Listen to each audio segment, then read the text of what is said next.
नमस्कार दोस्तों, स्वागत है आपका सिनॉप्सिस आईएएस में। इस कोर्स का नाम है the Hindu and Indian express in 5 minutes. Hindi और इंग्लिश दोनों मीडियम्स में हम पढ़ लेते हैं। 5-7 मिनट में दोनों ही न्यूज़पेपर की एक दिन की न्यूज़ ऑलमोस्ट हम कवर कर लेते हैं। मेरे बारे में अगर आप जानना चाहो तो ये इन्फॉर्मेशन है, अगर काम की हो तो पढ़ लेना। वैसे मुझे नहीं लगता कि यूपीएससी मेरी इन्फॉर्मेशन पूछने वाला है, तो ज़्यादा इसमें सर्च करने की नीड नहीं है। मोदी जी गए तमिलनाडु, उन्होंने वह भाषण दिया। ओकेज़न क्या था? पुथंडू। पुथंडू होता है तमिल नववर्ष। बैसाखी के ऊपर भी आर्टिकल है, वो भी हम देखेंगे, तो एक तो ये याद कर लेना। अब उन्होंने कहा कि जो एंशियंट इंस्क्रिप्शंस हैं, एक इंस्क्रिप्शन की उन्होंने बात की। उन्होंने कहा कि जो उथिरमेउर, ऐसे कुछ याद कर लो, उथिरमेउर कुछ इंस्क्रिप्शन है, वहाँ पर डेमोक्रेटिक वैल्यूज़ की बात की गई है। अब वो डेमोक्रेटिक वैल्यूज़ क्या हैं? उन्होंने कहा, मोदी जी ने कहीं से पढ़ा होगा, बताया होगा किसी ने, तो आपको ये पढ़ना है। मोदी जी ने कहा मतलब गवर्नमेंट ने कहा फ़िलहाल के लिए, तो बस ये याद करो। अगर प्री में कोई इन्फॉर्मेशन पूछ सकता है तो यही है।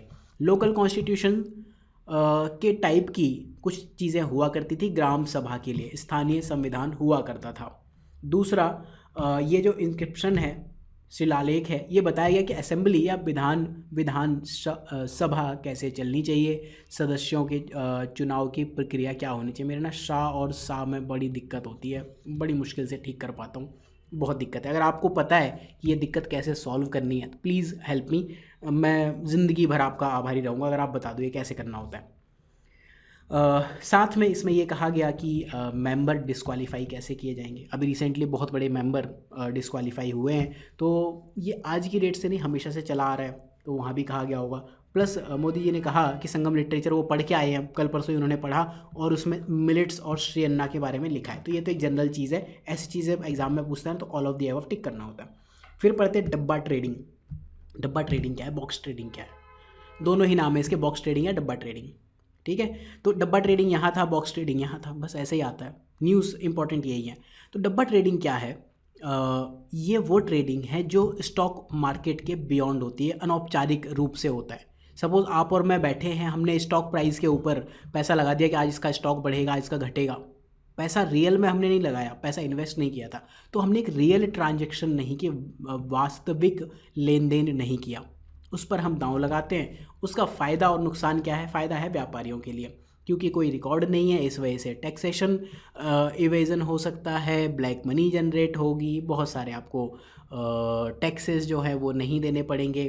ठीक है, बस डब्बा ट्रेडिंग पता होनी चाहिए। देन इनडेलिबल लिंक, इसको जो, अरे ये भी अमिट हो गई। इनडेलिबल लिंक होती है अमिट स्याही, ना मिटने वाली स्याही। तो मैसूर की एक कंपनी है, बस वो बनाती है। ये यूज़ कहाँ होती है, बस ये पता होनी चाहिए। ये जनरल इलेक्शंस में यूज़ होती है। आज़ादी के बाद से जितने भी चुनाव हुए हैं, इन्होंने ही बनाई है। मैसूर में ये बंदा बना रहा है, बैठे बैठे ले लो, इससे मांग लो थोड़ी सी, घर दे जाएगा, होम डिलीवरी, जोमेटो इंटरसिटी से।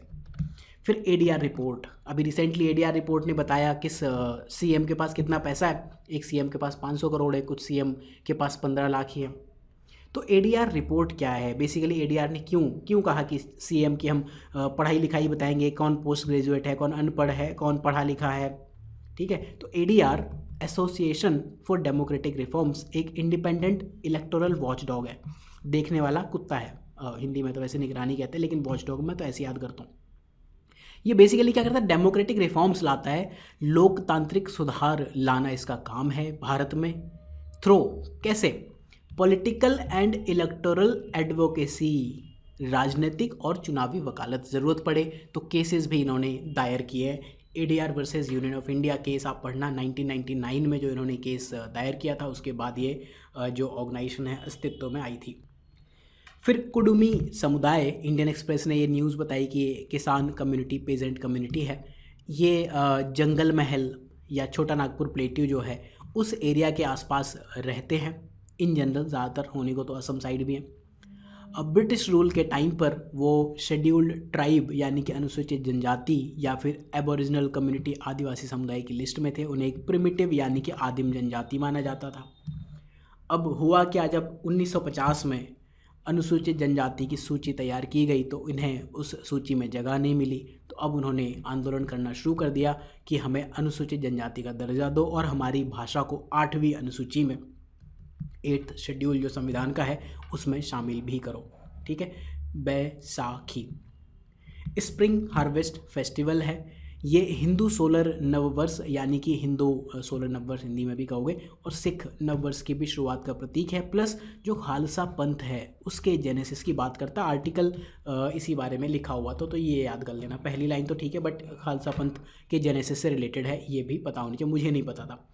फिर अमित शाह कह आए जाकर कि हम एक वाइब्रेंट विलेज प्रोग्राम चलाएंगे। इसमें क्या होगा, जो हमारे बॉर्डर के विलेजेस हैं, बॉर्डर के विलेजेस अरुणाचल, सिक्किम, उत्तराखंड, हिमाचल और लद्दाख में, इसमें वीवीपी है इसका नाम, देखो वीवीपी, विलेजेस को हम वीवीआईपी नहीं वीवीपी बनाएंगे। तो उन विलेजेस को कवर किया गया है। काम क्या करेंगे हम, क्वालिटी ऑफ लाइफ इंप्रूव करेंगे, कॉम्प्रहेंसिव डेवलपमेंट करेंगे ऑफ आइडेंटिफाइड विलेजेस, मतलब सभी नहीं है, नॉर्दर्न बॉर्डर की बात कर रहे हैं, बस ये याद रखना, नॉर्थ इंडिया में पहाड़ी गाँवों की बात करनी है। क्वालिटी ऑफ लाइफ इंप्रूव कर देंगे तो जो आउट माइग्रेशन है, पलायन है, उसकी प्रवृत्ति उलट जाएगी। अब एक पार्लियामेंट्री कमेटी, संसद की एक स्थायी समिति थी, उसने 2018 में एक रिपोर्ट दी। उसने कहा जो भारतीय सीमावर्ती क्षेत्र है, राइट, उसमें पिछड़ापन है, बैकवर्डनेस, निरक्षरता, बुनियादी सुविधाएं नहीं है, बुनियादी ढांचा नहीं है। तो जो वीवीपी है, ये स्कीम है, इन्हीं मुद्दों पे काम करेगी। एम एंड ऑब्जेक्टिव बहुत ही सिंपल है, जनरल है, पढ़ लेना। देखो, इकोनॉमिक ड्राइवर ऑफ ग्रोथ लाएगा, हब एंड स्पोक मॉडल की वजह से सोशल एंटरप्रेन्योरशिप, सामाजिक उद्यमिता को बढ़ाएगा, पर्यटन की संभावनाओं को बढ़ाएगा, उनका लाभ उठाएगा। एक गांव एक विलेज एक प्रोडक्ट, एक गांव एक उत्पाद, इसकी अवधारणा पर सस्टेनेबल इको एग्री बिजनेस, सतत पर्यावरण कृषि व्यवसायों का विकास करेगा, ड्रिंकिंग वाटर देगा, बिजली, पानी, सड़क, ऑल वेदर रोड, सब कुछ देगा। बस वाइब्रेंट विलेज प्रोग्राम, ये ध्यान रखना। नॉर्दर्न बॉर्डर में, इन स्टेट्स में कॉम्प्रहेंसिव डेवलपमेंट करेगा, जो जो आपके माइंड में आए वो सब करेगा। अब इंडियन न्यूज़पेपर सोसाइटी, इसने जो आपको पता है ये अमेंडमेंट एक्ट जो हुआ है, आईटी अमेंडमेंट रूल्स, इसके ऊपर सब सेंसरशिप की तरह देख रहे हैं। तो ये आईएनएस ने भी कहा कि नहीं गलत कर दिया आपने साहब। तो ये एक अम्ब्रेला ऑर्गेनाइजेशन है, हिंदी में छाता से बेटर आप लिखना, प्रतिनिधित्वकारी संगठन है, जो पूरे देश से समाचार पत्र, पत्रिकाओं, इन चीज़ों का प्रतिनिधित्व करता है, जर्नल्स हुए, पीरियडिकल, सबका प्रतिनिधित्व करता है। एक इनफॉर्मल सी ऑर्गेनाइजेशन है, गवर्नमेंट ने शायद नहीं बनाई है, कमेंट में बताना क्या। फिर गुड्स इंपोर्ट बढ़ गया, 6% एक्सपोर्ट बढ़ा, इंपोर्ट 16% बढ़ गया। एग्ज़ाम में ये 0.5 मत पढ़ना, ये 39 पॉइंट समथिंग था, मैंने आपको याद करने की फिगर के लिए इसको 40% लिख दिया। तो जो इंडिया का मर्चेंटाइज ट्रेड डेफिसिट है, क्यों, क्योंकि एक्सपोर्ट इतना बढ़ा, इंपोर्ट इतना बढ़ गया, डेफिनेटली आप ट्रेड डेफिसिट में जा रहे हो। तो भारत का जो व्यापार घाटा है, मर्चेंडाइज ट्रेड डेफिसिट लगभग 40% बढ़ गया। रीज़न क्या, इंपोर्ट बहुत बढ़ गए, $714 बिलियन, बड़ी अमाउंट होती है। मेंस में क्या ख़ास बात है, बाबा साहेब अम्बेडकर की जयंती, उन्होंने आई थिंक वार्निंग था, मैंने गलत लिख दिया, सॉरी, मैं सही कर दूंगा।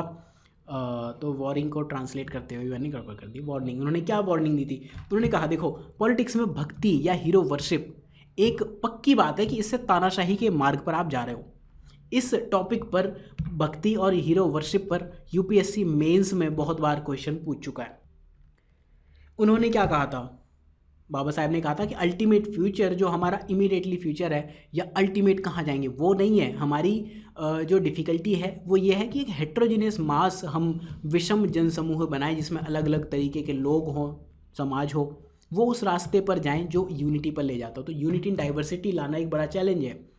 फिर इन्होंने क्या कहा, हमने एक डेमोक्रेटिक कॉन्स्टिट्यूशन बनाया, लोकतांत्रिक संविधान बनाया, लेकिन जो डेमोक्रेटिक इंस्टीट्यूशंस हैं, लोकतांत्रिक संस्थान हैं, उनकी सक्सेसफुल वर्किंग के लिए क्या विलिंगनेस चाहिए, ताकि आप व्यू पॉइंट ऑफ अदर्स, दूसरों के व्यू पॉइंट को देखो, capacity for compromise and accommodation देखो। इसको एक बहुत ही बढ़िया वर्ड है टॉलरेंस, GS4 में डायरेक्टली ये टॉपिक है। तो टॉलरेंस, बस ये याद कर लेना कि बाबा साहेब अम्बेडकर ने भी कहा था।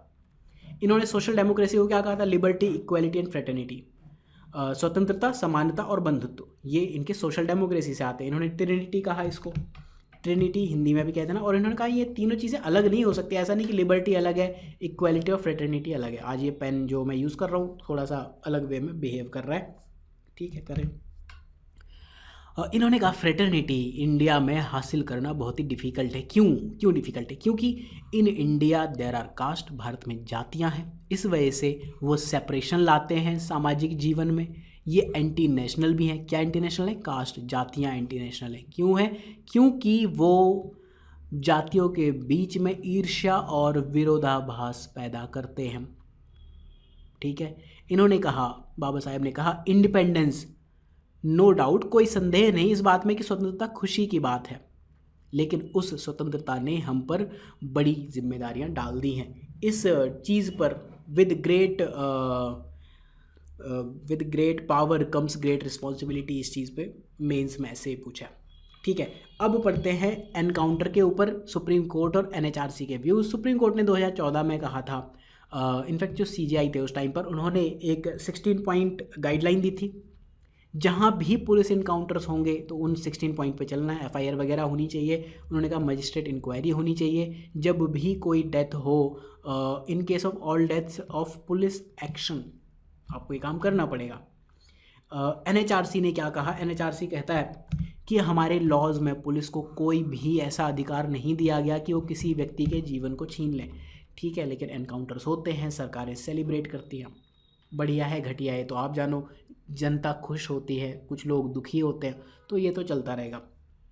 सुप्रीम कोर्ट ने एक ओरल ऑब्जर्वेशन में कहा कि जो OBC Kota for Muslim Karnataka सरकार ने ख़त्म कर दिया और वो वोकालिक और लिंगायत समुदायों को दे दिया, वो एक फेलिसियस एजम्पशन पर आधारित है, भ्रामक अवधारणाओं पर आधारित है।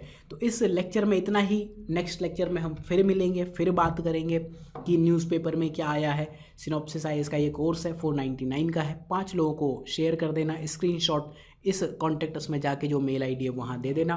बाकी जो ये स्पेशल कोर्सेज़ हैं रेफ़र करना। सिनॉप्सिस आईएएस अपने स्पेशल कोर्सेज़ के लिए जाना जाता है, बहुत लोग सेलेक्ट हुए इन स्पेशल कोर्स से। Basically main seat guarantee programme, mains answer building, M300 और 20/50 सीरीज़ बहुत इंपॉर्टेंट कोर्सेज हैं। इन कोर्सेज के थीम्स पढ़ना आप। ठीक है, मेंस 300 के बहुत से वीडियोस हैं, 112 वीडियोस हैं, यूट्यूब पे देख लेना, आपको आइडिया लगेगा। प्लस जो ये न्यूज़पेपर वाला कोर्स है इसके वीडियोस फ्री है। So thank you for watching, have a good day. मिलते हैं अगले लेक्चर में।